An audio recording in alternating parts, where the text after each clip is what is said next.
Hello, and welcome to another OCR GCSE Computer Science video. Today we're going to be going over the chapter 1.3, storage. So first of all, what is secondary storage? So if primary storage or main memory refers to RAM, where we hold programs and instructions and data ready to be processed by the CPU, then secondary storage is where we keep our permanent files. So stuff like settings, documents, images, so on and so forth. So we have lots of different types of secondary storage, lots of different technology that we can use for it. Primary ones you'd see are maybe hard disk drives, USB sticks, solid state drives, and DVDs. Importantly, secondary storage is non-volatile, which means that it does not lose data when we lose power, whereas RAM or main memory is volatile. So when the computer turns off, we lose all of the data in RAM. Storage requirements involve a little bit of maths. So remembering the sort of relationships between data, so 1 bit is a 0 or 1, a byte makes up 8 zeros or 1s, so 8 bits, and then we have kilobytes, megabytes, gigabytes, each times 1,000 of the last. So a kilobyte is 1,000 bytes, a megabyte is 1,000 kilobytes, and so on. Let's say that a video file records 100 kilobytes per second. How much storage would we need for a 20-minute video? Well, we can calculate it like so. If we work out the number of seconds in 20 minutes, so 20 times 60, and then the number of kilobytes that we need per second, we can then just multiply them all together, get 120,000 kilobytes, which is also equivalent to 120 megabytes when we divide through by 1,000. So we could store, say, a 20-minute video on any storage medium that contains at least 120 megabytes.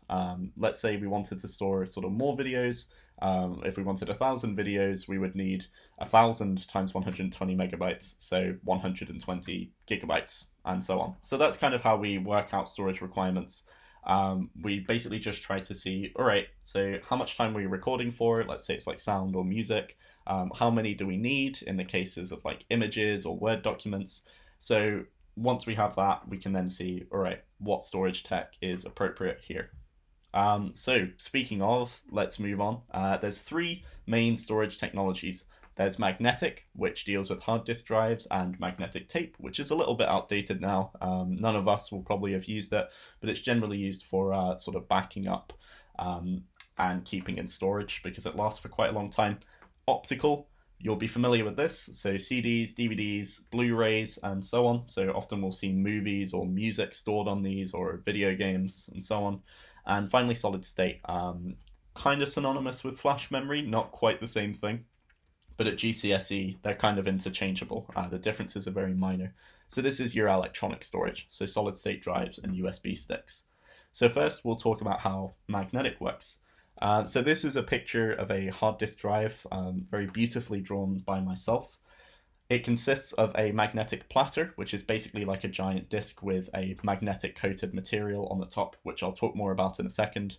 A read-write head, which is a strong magnet that can polarize the magnetic platter. So that means like change its charge, its magnetic charge, basically.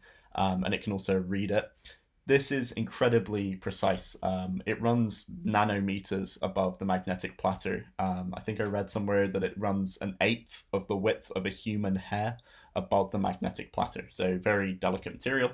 And then finally the actuator arm. So the actuator arm is just an engineering thing. It just moves the read-write head around. But it's significant because then we are obviously involving moving parts, which becomes an issue of sort of wear and tear and longevity. Which will become more relevant when we discuss the differences between the different texts later. So the hard disk drive platter rotates, so it spins a certain number of times a second, a lot like a DVD would, and it's coated in this magnetic material. We can kind of think of this magnetic material as containing lots of individual particles that can be charged in their own right. So we could kind of think of that as like grains of sand, if we could make sand magnetic and then turn off its magnetism, if you like. So we can change the polarities of these grains within the magnetic material on the platter using the read-write head. And then depending on the polarity of those grains, we read either a 0 or a 1. There's only two polarities on this platter.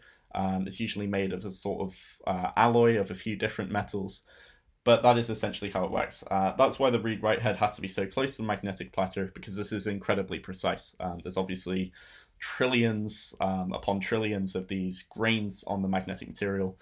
Lots of data can be stored on magnetic platters, as we'll talk about a little bit later. Next up is optical. So you'll be a bit more familiar with this one. Essentially, it works by shining a laser on a disk and then measuring its reflection. So we have a laser, a sensor, and a disk that rotates many times per second. On the surface of the disk, it kind of looks like this. We have lands and we have pits. And what happens is when we shine a laser on a land, it reflects nearly perfectly. Whereas when we shine it on a pit, it kind of scatters the laser out and makes the reflection that we detect a lot weaker. So we can use this to differentiate between zeros and ones. The disc is divided up into tracks, a lot like those sort of old vinyl sort of music discs where you put a needle on it and then it spins round and the needle follows it and plays the music out. You'll kind of notice the needle sort of moves round in concentric tracks, so it gets sort of further away or closer to the center of the disc the longer you leave it. So kind of old school vinyl. DVDs work a lot in the same way. So pits usually correspond to, say, a 0, and lands will reflect to be a 1. And then we have a few different kinds of disks. So the first is ROM, which you might be familiar with from last time. Read-only memory. It's pre-written, so how a CD might be sold to you. We then have R-type disks, which come blank. They kind of work like ROMs. You can write to them once, and then that's it. They can never be rewritten. So they kind of are for you to distribute to other people or maybe make backups. And then read-write can be read and written to sort of as many times as you please. So this is kind of the idea of burning disks, making new lands and pits, that kind of thing. And then lastly, we have solid state or flash. Solid state technology just relies on semiconductors, so electronics, such as transistor switches, instead of moving parts. Unlike RAM, though, solid state is non-volatile. RAM is also electronic, but it is volatile. It's a very different storage medium. And then finally, let's get on to actually comparing these storage technologies. So on access speeds, solid state is by far the best because you have none of these moving parts. It's just electricity. It's not bounded by moving parts. It's just faster. Magnetic and optical are generally slower because of that.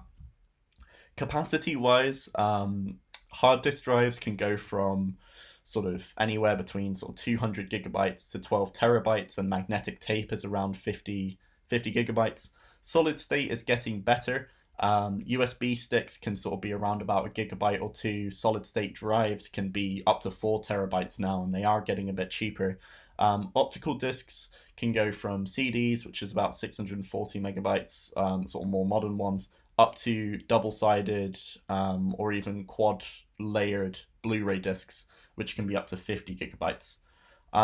Portability, so internal hard disk drives, so ones that go in your computer, obviously aren't very portable because they're hard to remove, but you can buy external hard disk drives on, say, Amazon, probably run you about 40 quid for a 1 terabyte HDD. Optical, obviously quite portable. We move them around in disk cases, and USB drives are quite sort of popular as a sort of storage, as a portable storage medium for solid state. External SSDs can also be transported. Internal ones obviously can't. Durability wise, because we've got moving parts in magnetic mediums, it's not very durable. Optical, I think we've all scratched a disc or broken one at some point, so I couldn't personally vouch for that being particularly durable. Solid state is very robust though, very hard to damage. So no moving parts. If you drop it, unlike magnetic, you're probably not going to break it easily anyway. And then lastly, reliability. So magnetic and optical are generally reliable if you look after them, so they can last a long time. Unfortunately, with storage mediums, there is kind of a time frame on how long they'll last. They do need to be replaced sort of frequently. Even sort of really durable stuff like magnetic tape will eventually sort of wear out. If you just leave it in a cupboard for 50 years, it won't sort of last forever. So we do need to kind of take care of this stuff and replace it fairly frequently, even if it's just been sat in a cupboard collecting dust for decades. Solid state is also very reliable because, as I said, it just works on charges and electronic components. And then lastly, some of the uses for them. Well, all of them can be used to store data. Depending on their capacity and sort of portability and the other factors that we've discussed, they have different uses. So magnetic is really useful for long-term storage and backups. Optical can also be used for backups, but it's generally used to distribute entertainment. So you might sell products on it. So you might sell software or music or movies. So it's got a more commercial sort of feel to it. So generally, we'll use CDs to sell. And finally, solid state can be used for portability, so USB drives, but it can also be used for high performance long term storage, since solid state is much faster than magnetic. Right, that's everything for this video. Thank you for watching.